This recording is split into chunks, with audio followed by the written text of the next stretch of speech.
इस दुनिया में एक सच्चाई है जिससे हम सब भागते हैं, हम उसे अनदेखा करते हैं, उसका नाम लेने से डरते हैं, और वो सच्चाई है मृत्यु। जब भी हमारे घर के पास से कोई अर्थी गुजरती है तो हमारे कानों में एक ही आवाज गूंजती है, राम नाम सत्य है। हम सब ने वह मंजर देखा है, एक सफेद कफन में लिपटा हुआ शरीर, 4 लोग उसे अपने कंधों पर उठाकर ले जा रहे होते हैं। लेकिन क्या आपने कभी उस सफेद कफन के नीचे छिपी उस खौफनाक हकीकत को गौर से देखा है? अगर आप ध्यान देंगे तो पाएंगे कि मरने के बाद इंसान के शरीर को सिर्फ ढका नहीं जाता, बल्कि उसे रस्सियों से बहुत कसकर बांधा जाता है, उसे बांस की अर्थी के साथ जकड़ दिया जाता है, और सबसे अजीब बात, उसके पैरों के दोनों अंगूठों को एक दूसरे से बहुत कसकर बांध दिया जाता है। एक पल के लिए सोचिए, वो इंसान अब मर चुका है, वो हिल नहीं सकता, वो भाग नहीं सकता, वह किसी का विरोध नहीं कर सकता, वह बस एक डेड बॉडी है। तो फिर उसे एक अपराधी की तरह, एक कैदी की तरह रस्सियों में जकड़ने की क्या जरूरत है? क्या यह सिर्फ उसे गिरने से बचाने के लिए है, या फिर इसके पीछे कोई ऐसा गहरा काला और रूह कांपा देने वाला राज छिपा है, जिसका जिक्र गरुड़ पुराण के उन पन्नों में किया गया है जिन्हें पढ़ने से भी लोग डरते हैं? क्या हो अगर मैं आपसे कहूं कि लाश को बांधना सिर्फ एक रस्म नहीं, बल्कि हमारे पूर्वजों द्वारा बनाया गया एक लॉक सिस्टम है, एक ऐसा सुरक्षा कवच जो उस मृत शरीर को नहीं बल्कि हम जिंदा लोगों को बचाता है? क्या हो अगर मैं आपसे कहूं कि अगर वह रस्सी खुल जाए या अगर वह अंगूठे ना बांधे जाएं, तो वह शरीर जो अभी अभी शांत पड़ा है वो फिर से हरकत कर सकता है। आज के इस वीडियो में हम गरुड़ पुराण के उस प्रतिबंधित ज्ञान के समुद्र में गोता लगाएंगे। हम मृत्यु के बाद के पहले 24 घंटों को डिकोड करेंगे। हम जानेंगे कि विज्ञान जिसे रिगर मोर्टिस कहता है उसे गरुड़ पुराण प्रेत बाधा क्यों कहता है। हम जानेंगे कि शव यात्रा में पीछे मुड़कर देखना मना क्यों है, और सबसे बड़ा सवाल, शशान में खोपड़ी को डंडे से क्यों तोड़ा जाता है। कहानी की शुरुआत होती है उस पल से जब डॉक्टर कह देता है आई एम सॉरी। हमारे लिए वह अंत है, लेकिन गरुड़ पुराण के अनुसार खेल तो अभी शुरू हुआ है। गरुड़ पुराण में भगवान विष्णु अपने वाहन गरुड़ को बताते हैं कि मृत्यु कोई एक झटके में होने वाली घटना नहीं है, ये एक प्रोसेस है, एक लंबी प्रक्रिया है। जब प्राण शरीर छोड़ते हैं तो शरीर उसी वक्त निर्जीव हो जाता है। बायोलॉजी के लिए यह सिर्फ कोशिकाओं यानी सेल्स का मरना है, लेकिन अध्यात्म के नजरिए से देखें तो उस वक्त कमरे का माहौल एकदम बदल जाता है। पुराणों में बताया गया है कि मरने के तुरंत बाद आत्मा को यह एहसास ही नहीं होता कि वह मर चुकी है। ये सुनने में अजीब लग सकता है, लेकिन इसे ऐसे समझिए जैसे आप एक बहुत गहरे सपने में हैं। जब आत्मा शरीर से बाहर निकलती है तो उसे लगता है कि वह सो रही है या बेहोश है। वह अपने ही शरीर को बिस्तर पर लेटा हुआ देखती है, वह अपने परिवार वालों को रोते हुए देखती है, वह अपनी पत्नी को, अपने बच्चों को पुकारती है, मैं यहाँ खड़ा हूँ, तुम उस शरीर को देखकर क्यों रो रहे हो? लेकिन विडंबना यह है कि उसकी आवाज कोई नहीं सुन सकता। वह चिल्लाती है, वह छूने की कोशिश करती है, लेकिन उसका हाथ हवा के आर पार हो जाता है। और यही वह पल होता है जब उस आत्मा को सबसे बड़ा झटका लगता है। उसे एहसास होता है कि उसका कनेक्शन इस भौतिक दुनिया से टूट चुका है। और दोस्तों, यहीं से शुरू होता है खतरा। गरुड़ पुराण कहता है कि मृत्यु के बाद के कुछ घंटे आत्मा मोह यानी अटैचमेंट के जाल में सबसे ज्यादा फंसी होती है। जिस घर में उसने 80 साल बिताए, जिस शरीर को उसने इतना खिलाया पिलाया, उसे वह इतनी आसानी से कैसे छोड़ दे? आत्मा कंफ्यूज हो जाती है। उसे लगता है कि अगर वह दोबारा उस लेटे हुए शरीर में घुस जाए तो शायद वह फिर से जिंदा हो सकती है। यही वह वजह है कि शव को तुरंत बांधा जाता है। अब सवाल यह आता है कि शरीर को तो कहीं से भी बांधा जा सकता था, लेकिन पैरों के अंगूठों को एक दूसरे से जोड़कर बांधना क्यों जरूरी है? इसके पीछे गरुड़ पुराण और योग विज्ञान का एक बहुत गहरा कनेक्शन है। हमारे शरीर में 72,000 नाड़ियां होती हैं जिनमें प्राण ऊर्जा बहती है। योग शास्त्र कहता है कि हमारे शरीर में प्राण का प्रवाह पैरों से सिर की तरफ और सिर से पैरों की तरफ एक सर्किट में चलता है। जब इंसान मरता है तो ये ऊर्जा बिखरने लगती है, लेकिन शरीर में कुछ रिजुअल एनर्जी यानी बची खुची ऊर्जा रह जाती है। पैरों के अंगूठों को बांधना दरअसल उस सर्किट को शॉर्ट करने जैसा है। ये एक तरह का एनर्जी लॉक है। पुराने जमाने के ऋषि मुनि जानते थे कि अगर पैरों को खुला छोड़ दिया जाए तो आत्मा को अपने पुराने शरीर में वापस प्रवेश करने का रास्ता मिल सकता है। अंगूठों को बांधकर हम प्रतीकात्मक और ऊर्जा के स्तर पर उस आत्मा को यह संदेश देते हैं कि यह दरवाजा अब बंद हो चुका है, अब तुम इस शरीर का इस्तेमाल नहीं कर सकते। लेकिन बात सिर्फ आत्मा के वापस आने की नहीं है, बात इससे कहीं ज्यादा डरावनी है, और वह है दूसरी शक्तियों का खतरा। गरुड़ पुराण के प्रेत कल्प अध्याय में एक बहुत ही भयावह चेतावनी दी गई है। ये ब्रह्मांड सिर्फ उतना ही नहीं है जितना हमें अपनी आंखों से दिखाई देता है। हमारे आसपास इसी हवा में कई ऐसी अदृश्य शक्तियां मौजूद हैं जो शरीर की तलाश में रहती हैं। इन्हें हम अतृप्त आत्माएं, पिशाच या नेगेटिव एंटिटीज कह सकते हैं। इमेजिन करिए एक खाली घर की, अगर किसी आलीशान घर का मालिक घर छोड़कर चला जाए और दरवाजा खुला छोड़ दे तो क्या होगा? आसपास के चोर, उचक्के या कोई भी आवारा व्यक्ति उस घर में घुसकर कब्जा कर सकता है। ठीक यही स्थिति एक ताजा मृत शरीर यानी फ्रेश डेड बॉडी की होती है। असली मालिक यानी आत्मा जा चुका है, शरीर यानी घर अब खाली पड़ा है, और यह वह समय होता है जब श्मशान और मृत्यु की गंध से आकर्षित होकर नकारात्मक शक्तियां उस शरीर की तरफ खींची चली आती हैं। शास्त्रों का मानना है कि अगर शव को बिना बांधे, बिना रक्षा सूत्रों के छोड़ दिया जाए तो कोई बुरी शक्ति उस खाली शरीर पर कब्जा कर सकती है। इसे प्रकाया प्रवेश कहा जाता है। इतिहास में और लोक कथाओं में ऐसी कई घटनाएं दर्ज हैं जहां एक मुर्दा अचानक उठ बैठा, लेकिन उसका व्यवहार उस व्यक्ति जैसा नहीं था। वो हिंसक था, वो अजीब था। वैज्ञानिक इसे पोस्टमार्टम स्पैम या मांसपेशियों की ऐंठन कह सकते हैं, लेकिन तंत्र विज्ञान इसे पिशाच बाधा मानता है। शव को रस्सियों से, खासकर सुतली या नारियल की रस्सी से बांधना और उसे बांस, जिसका उपयोग बुरी शक्तियों को दूर रखने के लिए होता है, के साथ जकड़ना एक तरह का तांत्रिक बंधन है। यह उस शरीर को सील कर देता है ताकि अंतिम संस्कार तक वह सुरक्षित रहे। चलिए थोड़ी देर के लिए गरुड़ पुराण को एक साइड रखते हैं और 21वीं सदी के विज्ञान के चश्मे से देखते हैं, क्या शव को बांधने का कोई लॉजिकल या मेडिकल कारण भी है? जवाब है हाँ, और यह कारण भी कम डरावना नहीं है। जब इंसान मरता है तो उसके शरीर के अंदर बायोकेमिकल बदलाव शुरू हो जाते हैं। मरने के 3 से 4 घंटे बाद एक प्रक्रिया शुरू होती है जिसे रिगर मोर्टिस कहते हैं। इसमें शरीर की मांसपेशियां अकड़ने लगती हैं और शरीर पत्थर जैसा सख्त हो जाता है। अब जरा पुराने समय के बारे में सोचिए। तब एम्बुलेंस या शव वाहन नहीं होते थे। लोग शव को बांस की अर्थी पर कंधों पर उठाकर मीलों दूर नदी किनारे या जंगल में ले जाते थे। रास्ते ऊबड़ खाबड़ होते थे। अगर शरीर को कसकर नहीं बांधा जाएगा और रिगोर मोर्टिस की वजह से शरीर अकड़ गया तो हो सकता है कि शव का हाथ या पैर अजीब तरीके से बाहर निकल आए, या झटके लगने से शव अर्थी से नीचे गिर जाए। एक मृत शरीर का अर्थी से गिर जाना या उसका हाथ लटक जाना, यह दृश्य देखने का वालों के लिए बहुत भयावह हो सकता है। ये उस मृत व्यक्ति का अपमान भी है। इसलिए शरीर को एक स्थिर मुद्रा में रखने के लिए उसे बांधना व्यावहारिक रूप से जरूरी था। इसके अलावा मरने के बाद शरीर के अंदर बैक्टीरिया अपना काम शुरू कर देते हैं, गैसेस बनने लगती है। कभी कभी इन गैसों के दबाव के कारण मृत शरीर में अचानक हरकत होती है, जैसे मुंह का खुल जाना, आंखें पलट जाना या हाथ का उठ जाना। अगर शव बंधा नहीं है और शव यात्रा के बीच में मुर्दे का हाथ अचानक हवा में उठ जाए तो सोचिए साथ चल रहे लोगों का क्या हाल होगा। भगदड़ मच जाएगी। रस्सियां उस शरीर को काबू में रखती हैं ताकि ऐसी अनैच्छिक हरकतें यानी इनवॉलंटरी मूवमेंट्स लोगों को डरा ना दें। अब हम गरुड़ पुराण के उस हिस्से की तरफ बढ़ते हैं जो ज्योतिष से जुड़ा है और जिसे सुनकर अच्छे अच्छे पंडितों के पसीने छूट जाते हैं। वो है पंचक। आपने अक्सर सुना होगा कि किसी की मौत के बाद पंडित जी पंचांग देखते हैं और कहते हैं अरे ये तो पंचक में गया है, बहुत बुरा हुआ।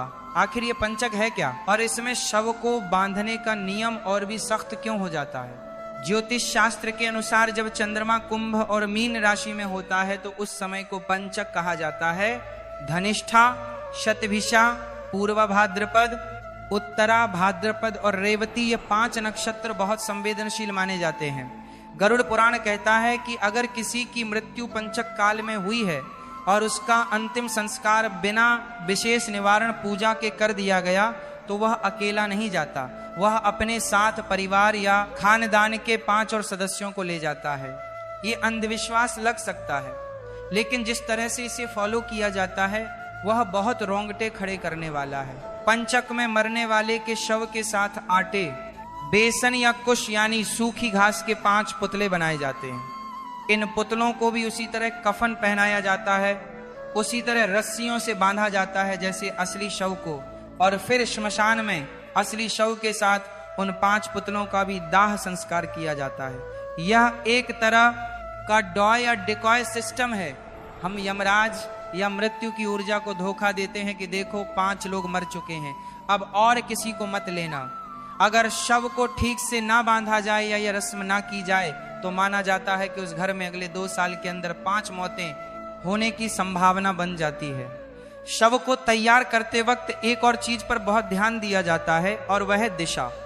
जब तक शव घर में है उसका सिर दक्षिण यानी साउथ की तरफ नहीं किया जाता, लेकिन जैसे ही उसे बाहर निकालते हैं दिशा बदल दी जाती है। ऐसा क्यों? गरुड़ पुराण के अनुसार दक्षिण दिशा यम की दिशा है। मृत्यु के देवता यमराज का निवास दक्षिण में माना जाता है। जब तक शरीर घर में है हम उसे जिंदा इंसान की तरह ट्रीट करते हैं, इसलिए उसका सिर उत्तर या पूर्व में रखते हैं। लेकिन जैसे ही उसे रस्सियों में बांधकर शव यात्रा के लिए उठाया जाता है उसका सिर शशान की तरफ और पैर घर की तरफ कर दिए जाते हैं। लेकिन रुकिए, यहाँ एक बहुत बड़ा ट्विस्ट है। जब शव यात्रा आधे रास्ते पहुंचती है तो एक रस्म होती है जिसे विश्राम या अधमार्ग कहते हैं। यहाँ अर्थी को जमीन पर रखा जाता है, रस्सियां थोड़ी ढीली नहीं की जाती लेकिन दिशा पूरी तरह पलट दी जाती है। अब पैर श्मशान की तरफ और सिर घर की तरफ। ये क्यों किया जाता है? गरुड़ पुराण कहता है कि यह आत्मा को दिया गया फाइनल वार्निंग है। आत्मा को यह भ्रम हो सकता है कि वह अभी भी घर का हिस्सा है।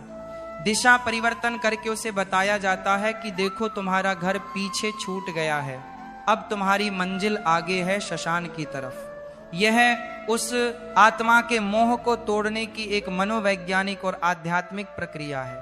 शव यात्रा जब चल रही होती है तो आपने देखा होगा कि लोग शव के ऊपर और पीछे की तरफ सिक्के और लैया यानी मुरमुरे या जिसे पफ्ड राइस कहते हैं उन्हें फेंकते हुए चलते हैं। हमें लगता है कि यह दान है, हमें लगता है कि यह गरीबों के लिए फेंका जा रहा है, लेकिन दोस्तों सच्चाई जानकर आपकी रूह कांप जाएगी। गरुड़ पुराण और तंत्र शास्त्र कहता है कि श्मशान का रास्ता साधारण रास्ता नहीं होता। जब एक ताजा मृत शरीर सड़क से गुजरता है तो वह एक चुंबक की तरह दूसरी निचली शक्तियों को आकर्षित करता है। वह शक्तियां उस शरीर पर झपटना चाहती हैं। वह सिक्के और लया गरीबों के लिए नहीं बल्कि उन अदृश्य शक्तियों के लिए घूस है। इसे बलि कहा जाता है। हम उन चीजों को फेंककर उन नकारात्मक शक्तियों का ध्यान भटकाते हैं ताकि वह उन चीजों को खाने या चुनने में व्यस्त हो जाएं और शव को सुरक्षित शशान तक पहुंचने दें।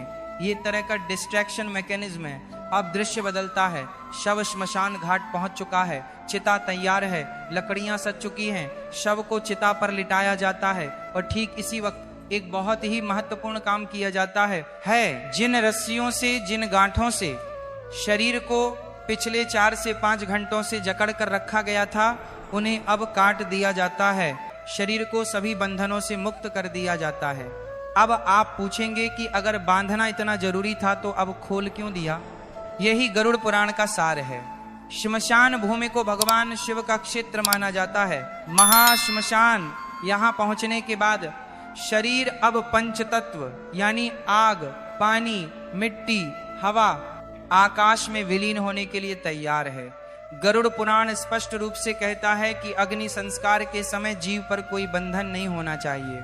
अगर जलाते वक्त शरीर बंधा रह गया तो आत्मा को भी परलोक में बंधन महसूस होगा। वह मुक्ति प्राप्त नहीं कर पाएगी, वह उस स्थान से बंध जाएगी। रस्सियों का काम सिर्फ शव को सुरक्षित श्मशान तक पहुंचाना था। जैसे हम पार्सल पर टेप लगाते हैं ताकि वह टूटे नहीं, लेकिन इस्तेमाल करने से पहले टेप हटा देते हैं। ठीक वैसे ही शरीर को अग्नि को सौंपने से पहले उसे पूरी तरह आजाद किया जाता है। यहाँ तक कि अगर कफन में कोई गांठ लगाई गई थी तो उसे भी खोल दिया जाता है। अब आता है अंतिम संस्कार का वह हिस्सा जिसे देखने के लिए बहुत हिम्मत चाहिए। कपाल क्रिया। जब चिता जल रही होती है, शरीर लगभग आधा जल चुका होता है, तब घर का कोई सदस्य, आमतौर पर बड़ा बेटा, एक बड़ा सा बांस का डंडा लेता है और उस डंडे से जलते हुए शव की खोपड़ी पर जोर से प्रहार करता है, उसे तोड़ता है बीचों बीच से। यह सुनने में बहुत हिंसात्मक और क्रूर लगता है। कोई अपने ही पिता या भाई के सिर पर डंडा कैसे मार सकता है? लेकिन इसके पीछे गरुड़ पुराण का सबसे गहरा रहस्य छिपा है। हमारे शरीर में 7 चक्र होते हैं। सबसे ऊपर सिर के बीचों बीच होता है सहस्त्रार चक्र। योगी और संत अपनी इच्छा से इसी चक्र से प्राण त्यागते हैं, जिसे ब्रह्मरंध्र कहते हैं। लेकिन आम इंसान के प्राण अक्सर नीचे के द्वारों से, नाक, मुंह या मलमूत्र द्वार से निकलते हैं। माना जाता है कि इंसान के जीवन भर के कर्म, उसकी यादें, उसका अहंकार, उसकी पहचान, सब कुछ उसके दिमाग में, उसके कपाल में लॉक होता है। गरुड़ पुराण कहता है कि कभी कभी शरीर जलने के बाद भी आत्मा का मोह अपने दिमाग या चेहरे से नहीं छूटता। वह उस जलती हुई खोपड़ी में फंसी रह सकती है। कपाल क्रिया करके उस आखिरी ताले को तोड़ा जाता है। ये एक फिजिकल और स्पिरिचुअल एक्ट है जिससे आत्मा को जबरदस्ती उस शरीर से बाहर धकेला जाता है। ये उसे बताने का तरीका है कि अब तुम्हारा ये घर टूट चुका है, अब तुम यहां नहीं रह सकते, जाओ अपनी आगे की यात्रा पर। वैज्ञानिक रूप से देखें तो खोपड़ी की हड्डी बहुत सख्त होती है और दिमाग के अंदर बहुत सारा लिक्विड होता है।